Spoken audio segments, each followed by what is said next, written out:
Okay. Oh, number 3. Also, What are you doing? I was watching the episode of Love, Death, and Robots on Netflix while I was waiting for you. It's new season just came out. Okay, but I just wanted to show you. This was my conch ceviche. Oh, baby. That is freshly harvested conch, sliced thinly. Kind of tastes like clam flesh. Oh, really? Almost, yeah. So first snail experience. So that was pretty cool. No escargot, folks. Right to ceviche. Right to ceviche and sea snail. Ceviche. Dude, it was yummy. Yeah, I mean, you and I both have had a lot of adventures in our lives. And, I've had a lot over the last few years, but I've definitely had, not just the last few years, like for my whole life, but you have another adventure. You're an adventurous dude. And I want to hear more about Mr. Hillis' adventures, and I have one to share with you. So am I. Yeah. I mean, there's so many adventures, but I felt like I did have one more story worth sharing from another snorkeling story from our recent St. Kitts trip we just got back from. This is sparkling water number 2. Yeah, go for it. Ever since I snorkeled for the first time, by the way, I was just like, this is for me. This is like my favorite adventure. Just getting into the sea, seeing everything from like the fish's point of view, and just being a part of that world. Talk about connecting with nature, man. So I've told you lots of stories about snorkeling, including probably my favorite with the manatees in Crystal River, Florida, which I've done like 8 times.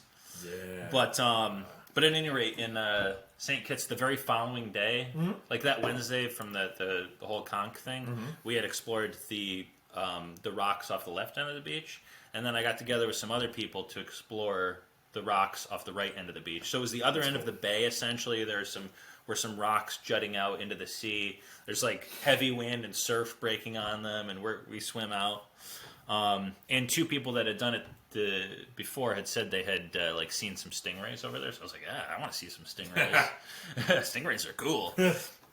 So we swam out. We made sure to stay away from the rocks on that side because they were covered in fire coral, which apparently is I don't know what fire. I've never heard of that. I had never really heard of it either, but it's like this mustardy yellow stuff. It comes in a lot of different forms, and it's like causes extreme pain if you come into contact with it. I love that.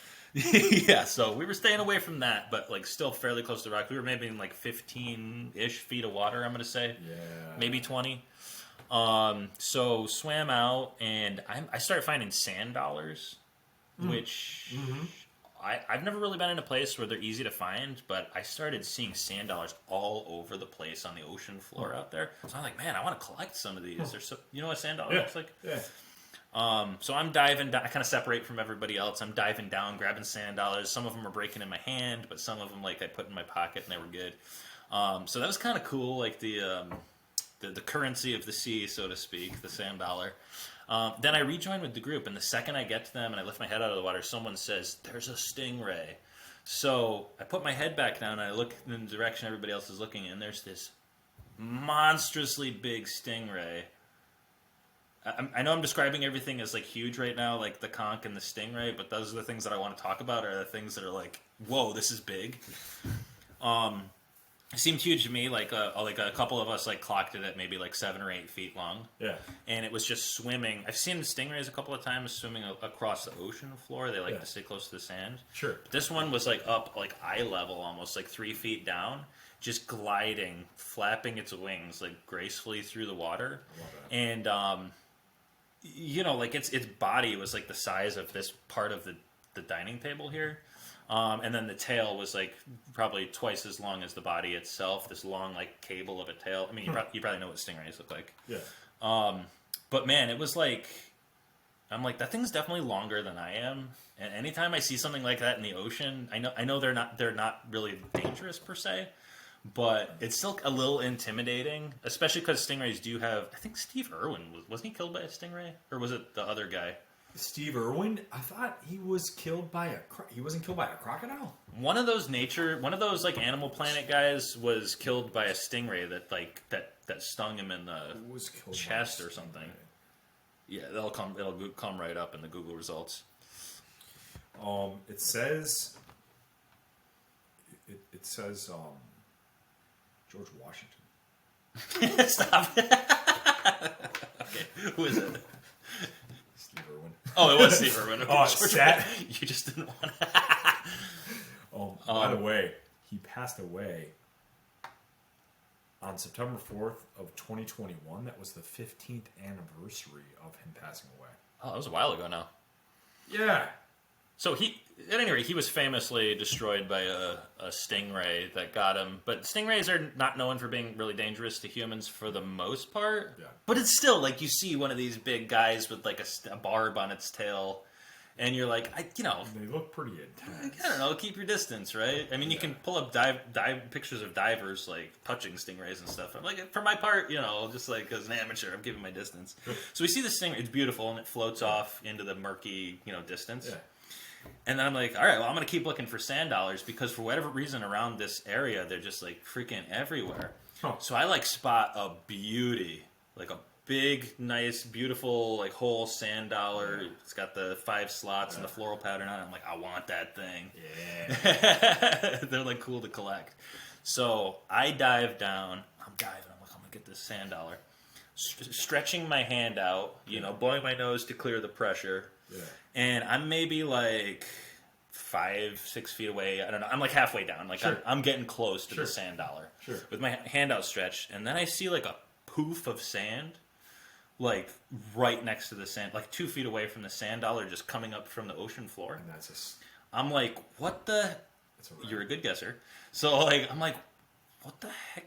Is there like a creature under the sand or something? And I'm still like mid-motion to grab this sand dollar.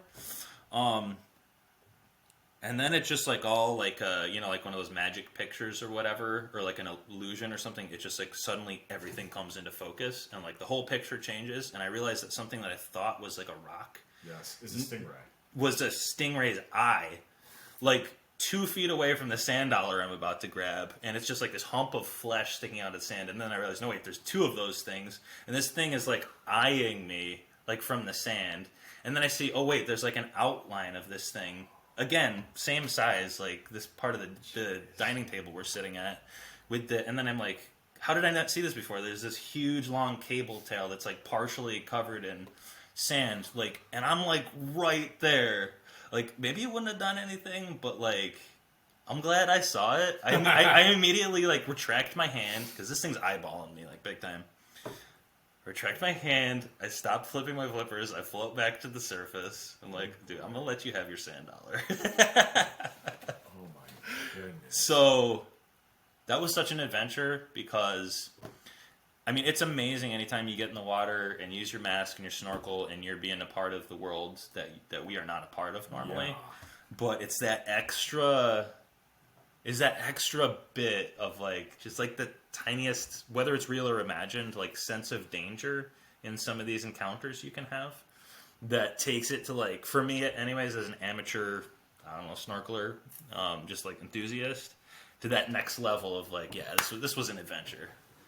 I mean, that sounds pretty amazing. Yeah, it was cool. I mean, the whole... You'll remember that forever. That whole trip sounds awesome. It kind of makes me want to go to St. Kitts. I haven't really been throughout the Caribbean at all. I've never been. It was my first time, yeah. That sounds awesome. Yeah, maybe we should go together. In fact, we were talking about that recently. I'd be down. We're boat guys. Yeah. We stayed last year in Key West on an Airbnb sailboat, which was... Tell me about it, man. Incredible. We rented through... It was strangely enough, the cheapest way to stay in Key West is not at a hostel. The hostel was like $100 a night. And hotels were like $400 a night, cheapest. Crazy, nuts. So the most economical way was to stay on an Airbnb sailboat. So I think it was $50 a night, maybe more. I don't know. It's hard for me to remember. It was $100 a night, which you and I split. Oh yeah, so it was $50 a night each. Okay. So yeah, it was a non-seaworthy sailboat from probably like the 60s or 70s. Yep, and it was anchored out in a bay. Little guy. And this guy was running this little micro business down in Key West. Great guy. And he was renting some space, some land space from the owner of a former MTV Real World property. Mansion. So we were right next to this MTV Real World mansion, and we couldn't go on his property. We couldn't park my car on his property, so Right. we got in trouble for driving on his driveway. That was our first experience of Key West, was basically getting Getting yelled yelled at this guy that owned this Airbnb mansion for like going onto the property that we weren't supposed to go onto to get to the We're a couple of responsible guys. to where we were going. So we then had to park the car pretty far away, Yeah. walk our gear in. Not so bad. It was fine. No, it was fine. And then we take a kayak. We kayak, 2 kayaks, out to our Airbnb sailboat. Mm-hmm. There is a chemical toilet. Was it even that? It might have been a bucket. Okay, The toilet was a bucket. remember this? Whoever the guy was that was our host shows up with he's never wears shoes, and he's like a real. He's got I think he had dreadlocks or something, like real hippie West. dude. He's living in Key West, and he was all upset about some stuff, and he was stressed about the neighbor. Yeah, exactly, and us being on He the wrong got mad property. at us. So He was stressed that the neighbor got mad at us. So it was a very interesting experience. But then he gets us the kayaks eventually after an hour. Yes. As you said, we kayak out to this sailboat, and then he shows up half an hour later in another kayak. Toilet paper. No, with the actual toilet. Oh yeah. He's kayaking us a portable toilet and our bed sheets for the night.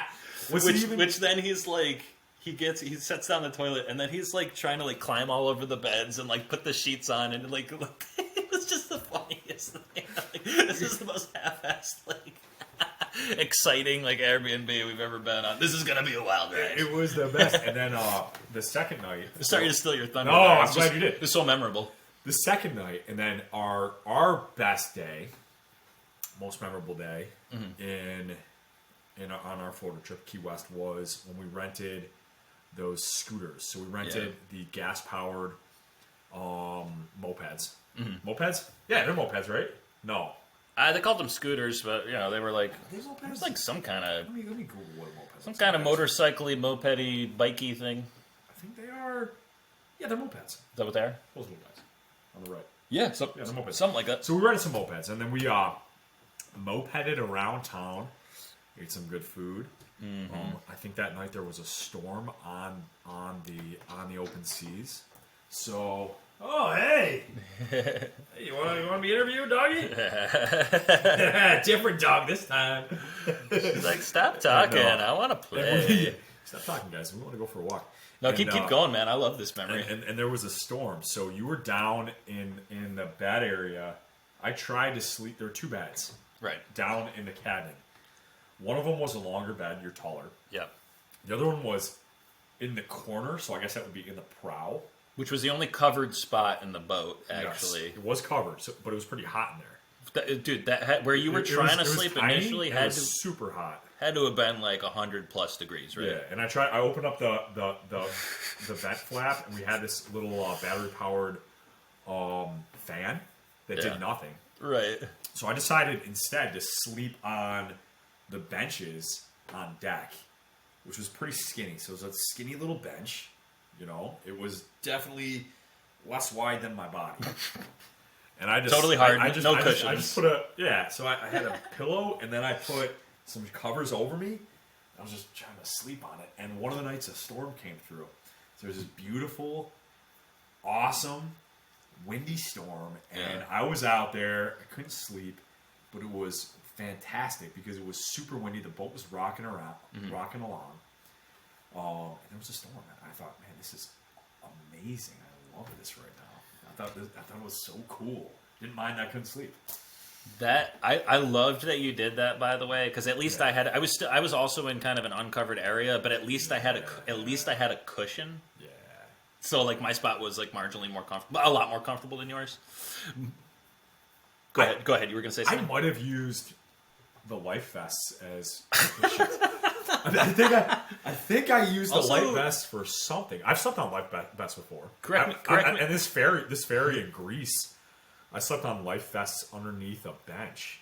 Oh, it's sweet. No, I want. Well, correct me if I'm wrong, but your like head was right next to the portable toilet, right? My feet were. Or your feet were, okay. So I try not to knock it over. But it was great, and it was a fun way to see Key West because that's a fancy place, very expensive. So it was better for us to be on a cheap Airbnb sailboat. What we were doing was considered rustic camping, Yeah. but just instead of in a tent in the woods, it was just like on cushions on an old ass like salvage sailboat. But like great. That actually. We became boat guys. That was the moment Ben and I became boat guys. But that was actually kind of like a monumental adventure for me because that reminded me. It had been a long time since I had intentionally done something that was very uncomfortable. Yeah. Because that was like a very uncomfortable experience. Like the first day, you and I were like not feeling great about it. Because it was a really weird. That guy was mad at us, and then our host was also kind of mad, and kind of at us. Yeah, so and then we found out the sailboat was like super uncomfortable. Yeah, like it was not a comfortable place to like rest our heads. Like very hot, very uncomfortable, but great experience, amazing and beautiful. Like I remember, like once we got into it, like this maybe like the second out of the 3 nights, I think it was. Yeah. I went back. I was real tired. You went off to like explore Key West and eat Italian food or something, and I went back and kayaked out to the sailboat, and I just stripped down to my boxers. It's like 85 degrees. It's after dark. Yeah. Like I see some lights twinkling from across the bay, and there's like always a strong breeze. And I just stood like on top of the sailboat, like with my arm wrapped around the mast, and like playing some tunes out of like a portable speaker I had, just like swaying with the sailboat in my boxers, just like in the middle of the bay. And like I was like, that was the moment I was like, dude, this sailboat adventure is awesome. I need to remind listeners the things that we do like that are completely sober. Oh yeah, I mean, I think people feel like they can't do that stuff. Really? Unless they've had, I think some people do. I think some people right. don't do those things unless they've had some substance. Yeah. But the key is to do those things because they feel good. Right. I just didn't mean to interject, but I don't.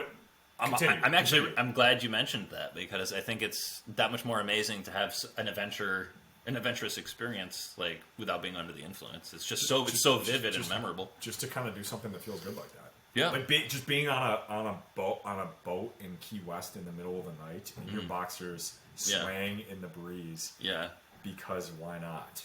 That was a very memorable experience, and it was very cool to be able to share that with you. It was fun. I like that. I like those. I like those experiences that you don't know what it's going to be like. Mm-hmm. We knew it was going to be an adventure. Yeah, we knew.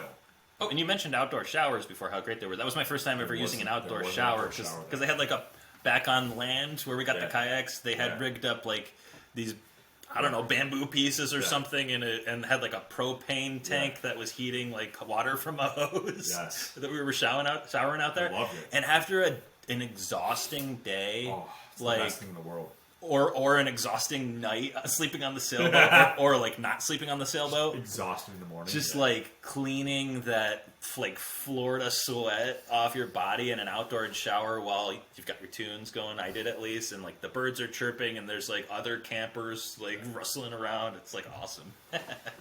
Yeah, I one of my most memorable outdoor shower experiences was in Oahu, Hawaii.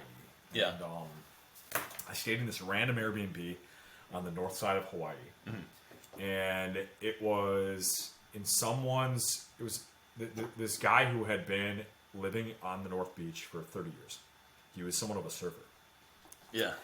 Dreadlocks, all the full scale surfing Hawaiian nomad. And I love that.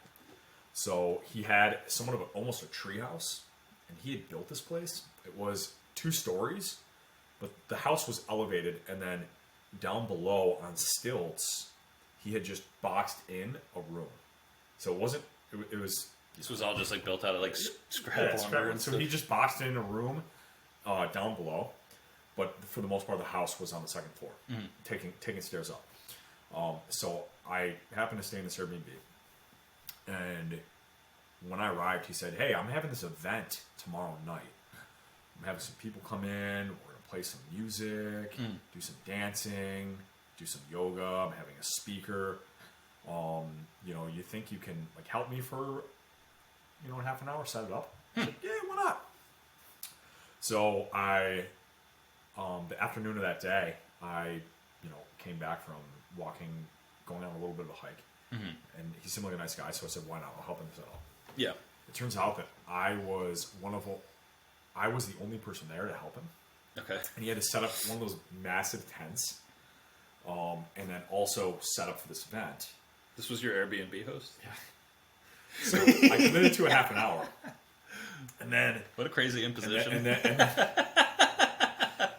And then after doing it an hour, I realized he doesn't have... Like, there's no plan here. There's no plan for this. So I helped him set it up. I helped him for another hour. We set this thing up. We had a great time. Had some dancing. He had a DJ there. It was hilarious because it was like a Tuesday night, and there was this DJ blasting music in this suburban part of North Hawaii. And I had a great time. Made some new friends. Went to bed. Went into my little box, and there was a massive spider the size of my palm. Ooh. Do you know what kind of spider it was? I have no idea, but I saw him, and then he went right under my bed. I looked under the bed, couldn't find him. Oh my god. So I thought, oh man, there's a spider in here. Don't tell Brittany that story. There's a spider, a huge spider. I went to bed, and in the morning I woke up to take my outdoor shower. It's an outdoor shower connected to his property.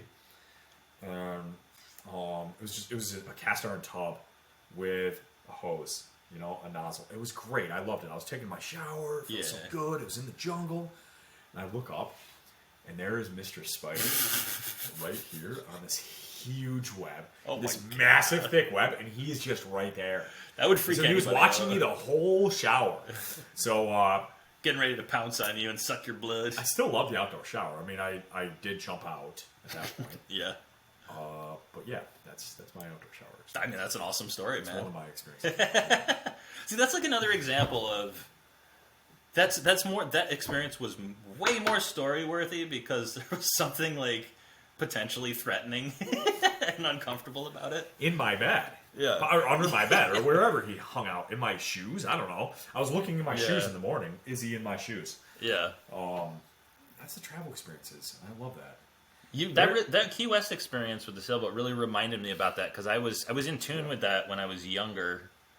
Being just camping and being uncomfortable and I think we talked about this earlier. Just spent a lot of my adult life trying to achieve comfort. Buy a house, all of this stuff that makes me comfortable. So it's like getting back in tune with the thrill of being very uncomfortable, but in exciting situations. Like I'm excited to do more of that. We want to have both. Yes, yeah, comfort and discomfort. Adventure. Yeah, we still need to have those adventurous camping experiences. I definitely crave that. I like having both. I really do. I would like to go to Running with the Bulls in Pamplona, Spain sometime. So I think I missed it this year.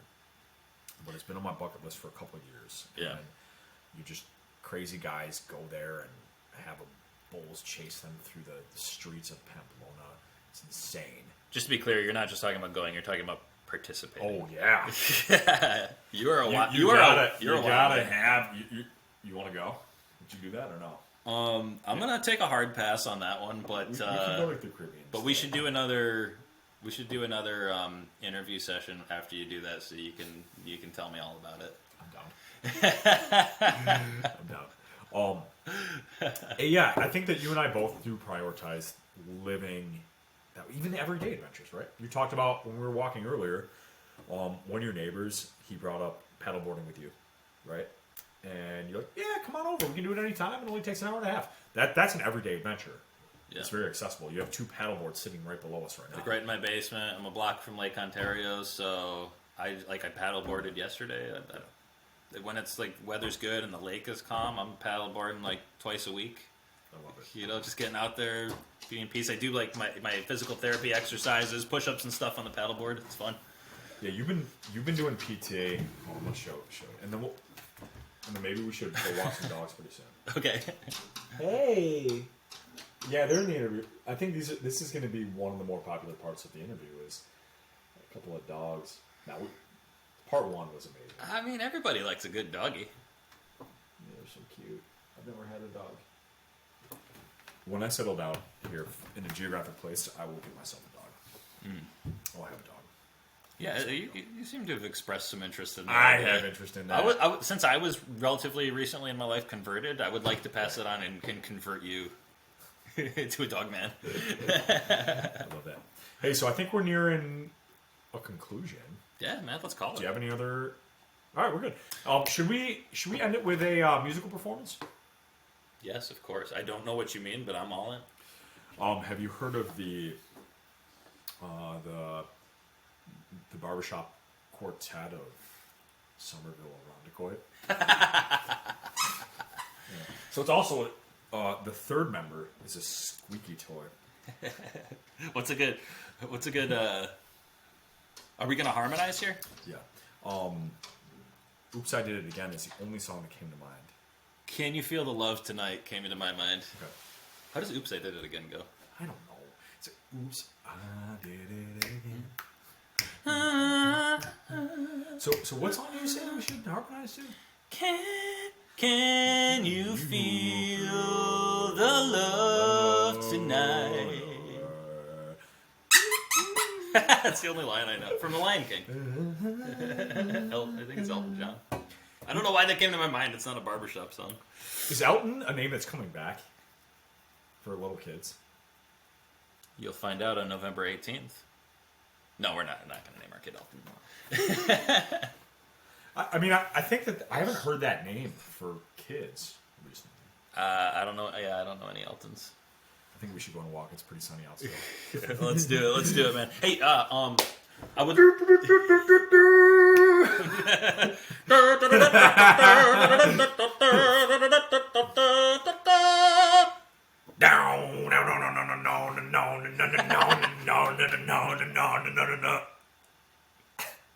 All right, wait, don't end it. You got anything else? No, I want to give you a hug. I love you, man. Yeah, come here. That was fun. Yeah. I love you, man. That was a great interview. I enjoyed it. That was fun. I turn it off.